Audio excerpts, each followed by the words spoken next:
Hey everyone, welcome back. I'm Campus today rocking this new fit. Amara Okoye, This bag is the everything girl who ruled and these the heels are campus. killing it. Everyone on that Come on, campus let's go feared show her. it off. Not because she was the smartest student, not because she studied harder than everyone else, but because Amara Okoye believes she has something more powerful than intelligence. She has money, beauty, and dangerous connections. At Rivergate University, rumors spread about her like wildfire. Some said she controlled lecturers. Some said she never attended classes. Others believed she could never fail an exam, no matter what happened. But there was one thing nobody realized. It was quietly building a storm, and one day, that storm would destroy everything she thought she controlled. This is the story of Amara Okoye. But before we continue this story, please, if you are yet to subscribe to our YouTube channel, kindly do. It means a whole lot to us. Sir Victor Okoye shouted, Amara, come out, oh, or you don't want to resume today again. Outside Sir Victor Okoye's mansion, beautifully packed, a fleet of cars, 2025, 2026 models of G-Wagon, Land Cruiser, 3 different Benz cars, and 2 Lexus cars. Sir Victor Okoye is that wealthy man you must know if you live in the eastern region. Across Nigeria, his name is also popular. His first daughter, Amara Okoye, had just gained admission into Rivergate University. In the busy city of Uyo, there stood a famous university known across the country, Rivergate University. It was a place where students came with dreams, determination, and hope for a better future. But among the thousands of students who walked through its gates, there was one name everyone knew, Amara Okoye. Amara was not known for intelligence. She was known for power, manipulation, and paying her way to the top. Hotel. Her father, Chief Victor Okoye, he owns many hotels, transport companies, and petrol stations. And because of that wealth, Amara grew up believing the world existed only to serve her. The first day she arrived at Rivergate University, students gathered outside the female hostel, watching as a shiny black 2026 SUV stopped in front of the building. A driver and mopo stepped out. One opened the door. Amara stepped down slowly, wearing expensive sunglasses and holding a designer bag. Students whispered, "Who is she?" I heard her father is a billionaire. She looks proud. Amara walked past them like they were invisible. Inside her room, her father gave final instructions. Amara, Chief Okoye said softly, adjusting his cap. Focus on your studies. Remember, education is power. Amara nodded, but her eyes were already scrolling through her phone. Don't worry, Daddy, she replied casually. I'll graduate with the best grades. Her father smiled proudly and left, believing his daughter was ready to conquer the world. But the moment the car drove away, everything changed. Classes began the next week. Students rushed into lecture theaters early, searching for seats and opening their notebooks. But Amara always arriving 30 minutes late. On this particular Wednesday, they had Dr. Bako's class, Biz Admin 104.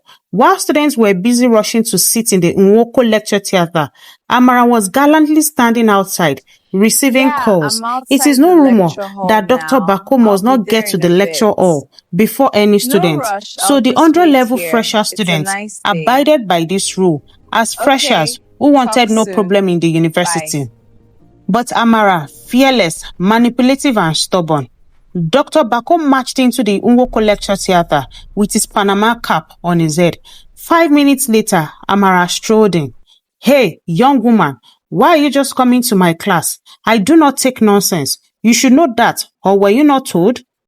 Amara replied seductively, I am sorry, sir. I had no idea the lecture had started. Dr. Bako, being captured by Amara's busty boobs, replied her, oh, really? See me in my office after this class so I can give you the 10 commandments to my class.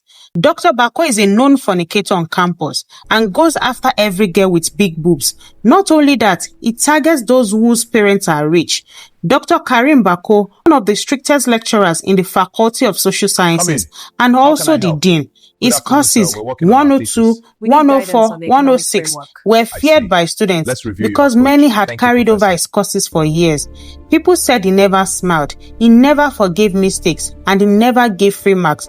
But strangely, Amara never seemed afraid of him. Rumor has it that Dr. Bako will be the next DVC of Rivergate University.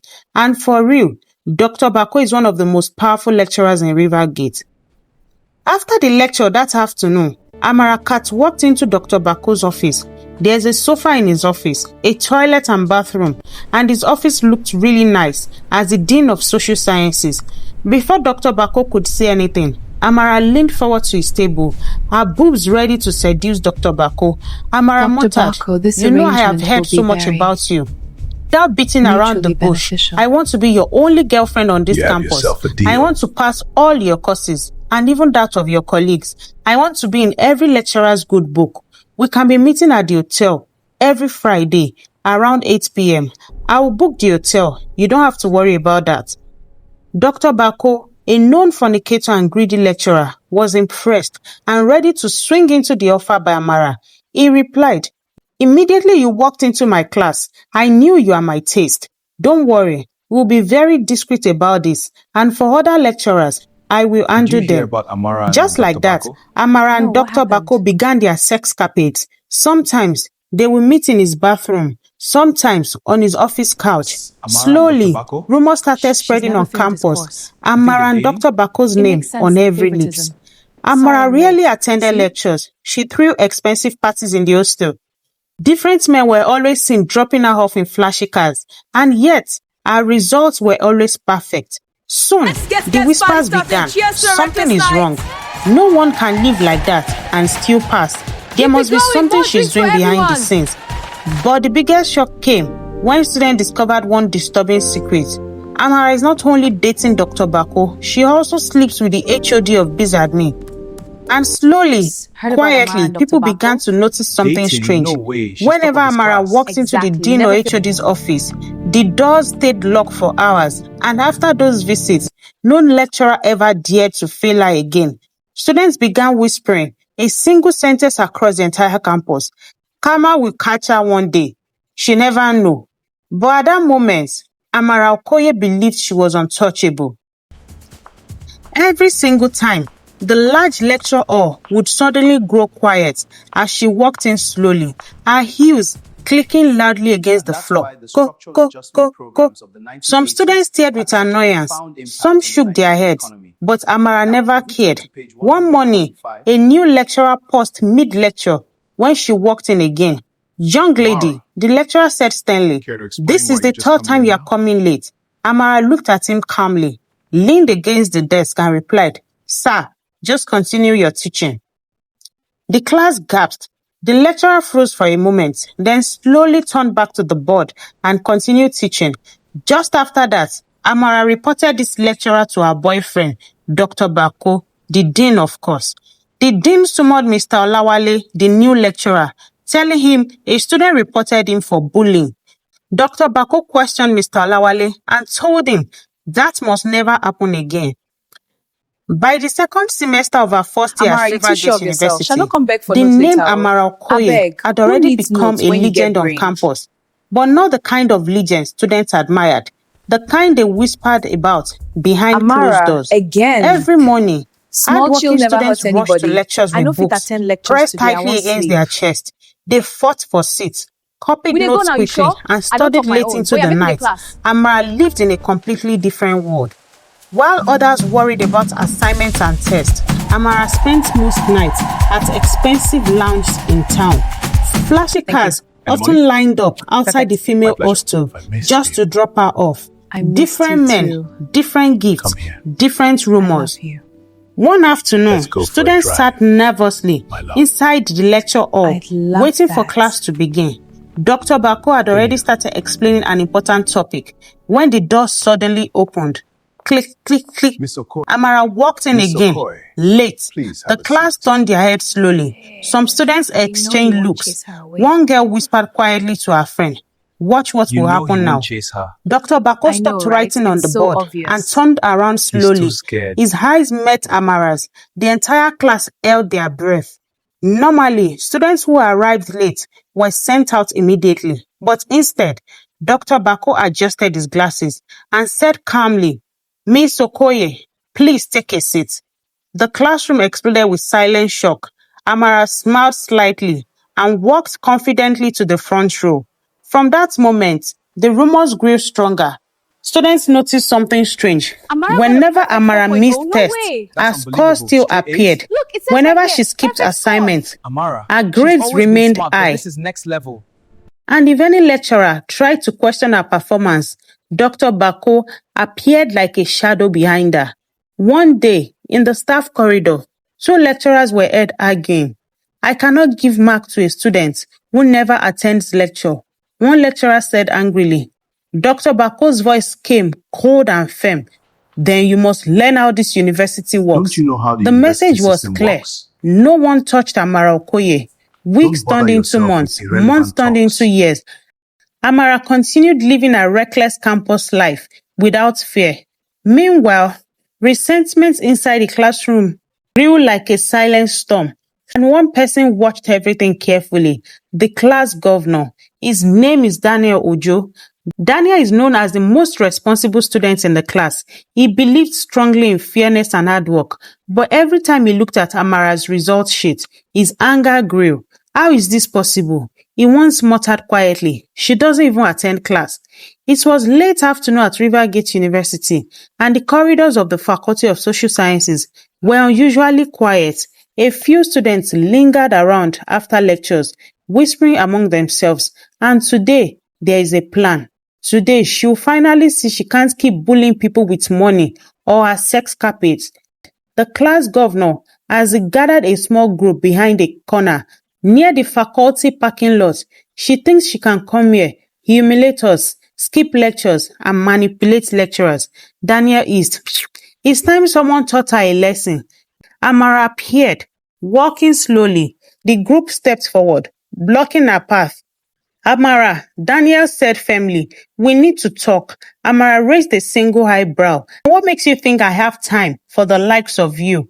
One of the braver students stepped forward. "You cheat your way through this university. You manipulate lecturers. You humiliate everyone around you." Amara stopped for a moment.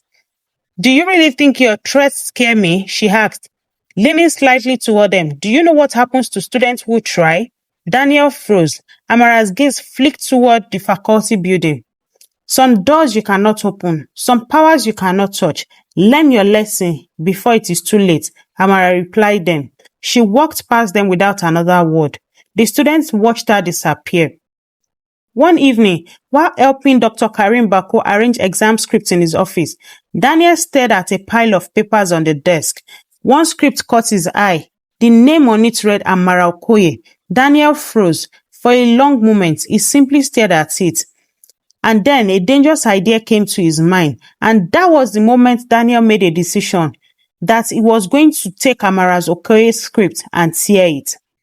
Just like that, Daniel took Amara Okoye's exam script. But what happened next would confuse everyone at BizAdmin Level 2, Rivergate University. The following day, while Dr. Bako was marking scripts, he noticed Amara's script was missing. He called Amara into his office, informing her, but Amara's response was not beyond expectation. Amara said, "You know I was present at the exam hall, and you saw me. I know something fishy is happening. Anyway, even if my script is here, I wrote rubbish, you know." Seducing Dr. Bako, Amara stylishly said, "As usual, you can't fail me. Let's meet at our favorite spot today by 8 p.m. Amara and Dr. Bako would usually meet at City West Hotel in Uyo every Friday at 8 p.m. and pass the night till Sunday evening before Dr. Bako would go back home to his wife and children. Amara would pay for the hotel room, and anytime her father credits her 1 million every month, she transfers 300,000 to Dr. Bako every month. So Dr. Bako is determined to never fail her. Weeks passed. Anxiety filled the classroom. Every student checked the notice board repeatedly, waiting for their results. Finally, the sheets were posted. Celebrate later. Definitely. Daniel Ojo had never felt so frustrated in his life. No matter what he did, Amara Okoye seemed untouchable. Her arrogance on campus, her endless parade of expensive clothes and cars, and her mysterious protection by Dr. Karim Bako made every plan he devised crumble.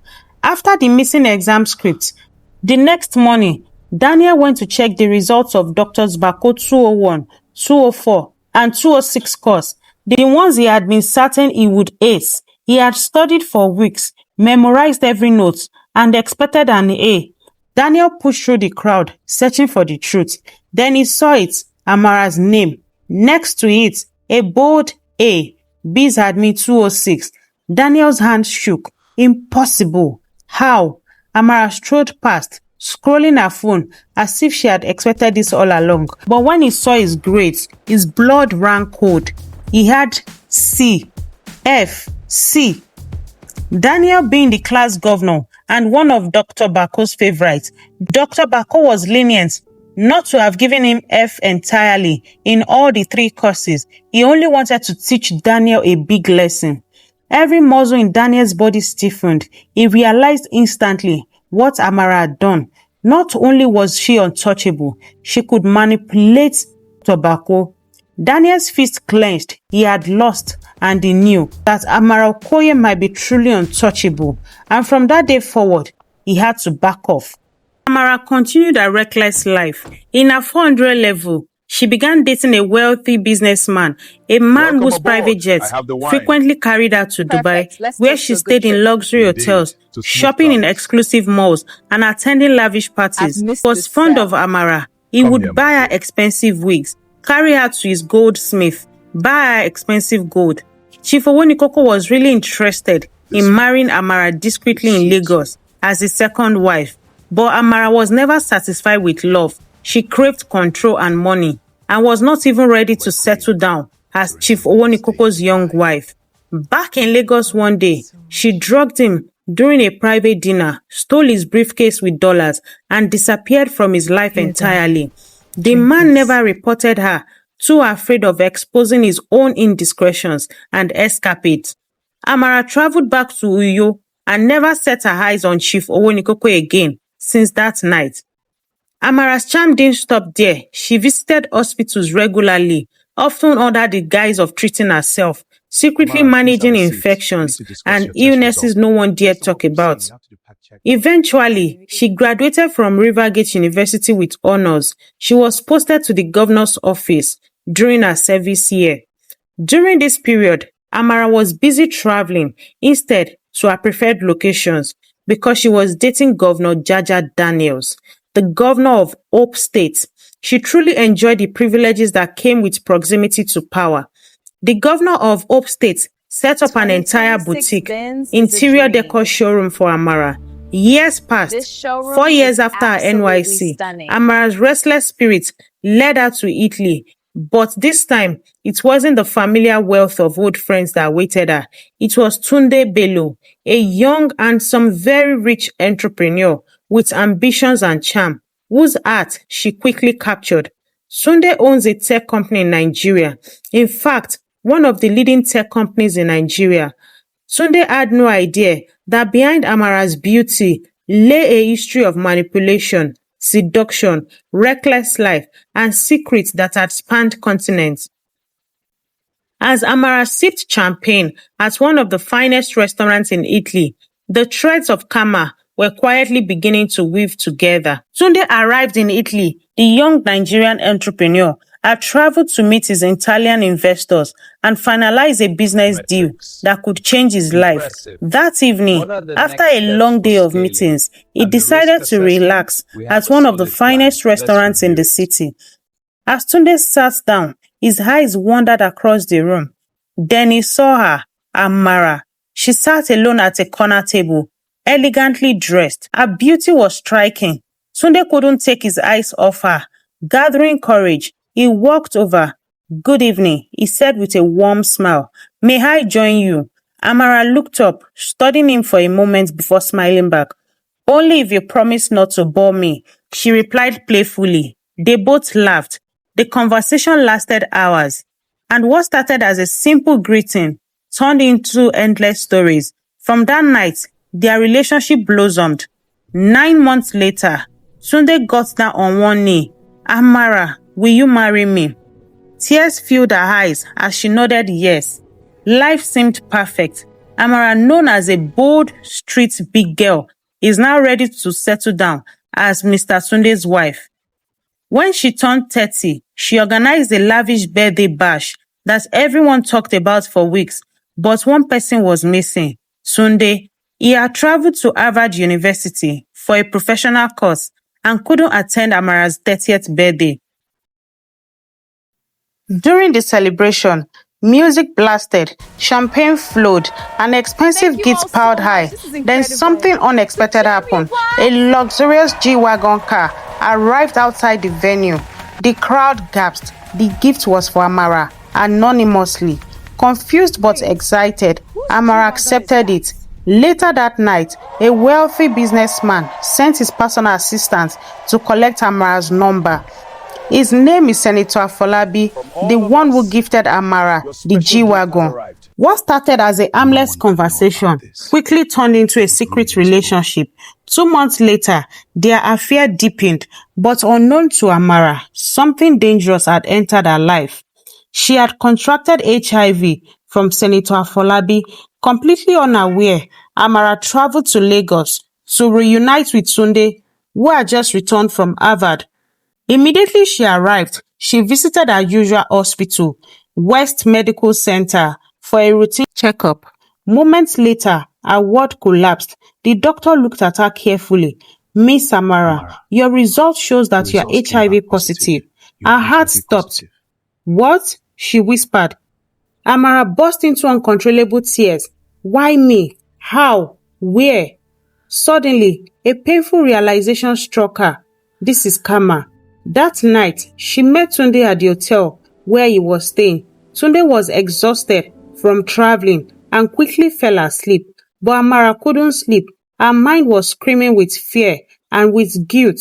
The next morning, they drove to Tunde's house to meet his parents. Amara sat quietly in the living room, thinking about her results from the hospital. Her thoughts raced. Should I tell him? What should I do? Amara kept wondering. But before she could decide, Tunde went upstairs to call his parents. Moments later, Chief Owonikoko walked into the living room. The moment his eyes fell on Amara, his face froze. Shock flooded his expression. You? At the same time, Dr. Bako appeared from the kitchen, Amara's former university boyfriend, during her level 100 to level 400 at Rivergate University. Dr. Bako happens to be the younger brother of Tunde's mother, Alhaja Mariam. He had traveled to his sister's house, Alhaja Mariam, because of the university conference he had at the University of Lagos. The room became heavy with silence. Amara's legs began to shake. Tunde, you cannot marry this woman, Dr. Bako suddenly shouted. Chief Owonikoko added angrily, No, this lady is not responsible. Amara's vision blurred. Her world collapsed around her. She fainted. They rushed her to the hospital. When the nurses recognized her, they quickly brought out her medical file. Across the file, bold words were written, HIV patient. The doctor stepped outside and spoke to Chief Owonikoko and Alhaja Mariam, thinking they were her parents. She was here yesterday. He explained calmly. We advised her to start treatment immediately. What treatment? They asked in confusion. The doctor replied innocently. Her HIV treatment. Ah! They screamed in shock. They quickly turned to Tunde. Tunde, are you safe? When did you meet this lady? Have you slept with her? What happened? Tunde shook his head. You know, I have been away for 3 months and I only just got back yesterday. Relieved but shaken, the family left Amara alone at the hospital. Outside, painful truths began pouring out. Dr. Bako confessed he dated Amara throughout university. Then Chief Owonikoko, ashamed and admitted something even worse. Years ago, he too had secretly dated Amara until she ran away with his money. Tunde stood there, completely shattered and surprised. Amara was eventually discharged from the hospital. She traveled back to Hope City, but she never started her treatment. Instead, She locked herself inside her room, drowning in regret and shame. Days turned into weeks. Weeks turned into months. She grew thinner, weaker, lonelier. 5 months later, the smell coming from her apartment forced neighbors to break the door. Inside the room, they found Amara's lifeless body. Karma had finally caught up with her. Amara was gone. She's not moving.